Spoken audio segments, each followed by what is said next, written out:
DSC APPSC అక్రమాలపై Jagan సవాల్ను Chandrababu Lokesh స్వీకరించాలన్నారు మాజీ మంత్రి Ambati Rambabu. Pawan cabinet సమావేశాలకు రావడం లేదని, దీనిపై చంద్రబాబు సమాధానం చెప్పాలన్నారు.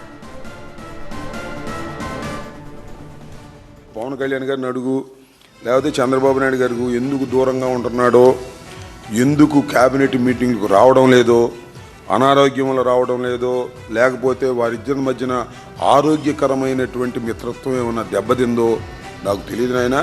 కానీ ఒకటి మాత్రం వాస్తవం, ఈ మధ్యన కేబినెట్ మీటింగ్లకు మాత్రం ఆయన రావడం లేదు.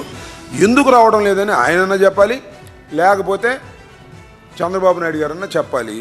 మనకు ఎందుకు ఆ విషయం ఎందుకు రావట్లేదు ఏంటో మొత్తానికి మనకి రావడం లేదు మాత్రం వాస్తవం. దాని మీద చాలామంది అడుగుతున్నారు. అది మాకు సంబంధం లేనటువంటి అంశం. చాలాసార్లు కేబినెట్ మీటింగ్కి రాకోకుండా తప్పుకుంటున్నారు, అనారోగ్య కారణాల వల్ల తప్పుకుంటున్నారని వాళ్ళు చెబుతున్నారు. బయట రూమర్స్ ఏమో వాళ్ళిద్దరికి మధ్యన ఆరోగ్యకరమైనటువంటి మిత్రత్వం దెబ్బతింటుందండి, అందువల్ల రావట్లేదని చెప్పుకున్నా. దీనిలో ఏది వాస్తవమో ఏది అవాస్తవమో మనకు తెలియదు.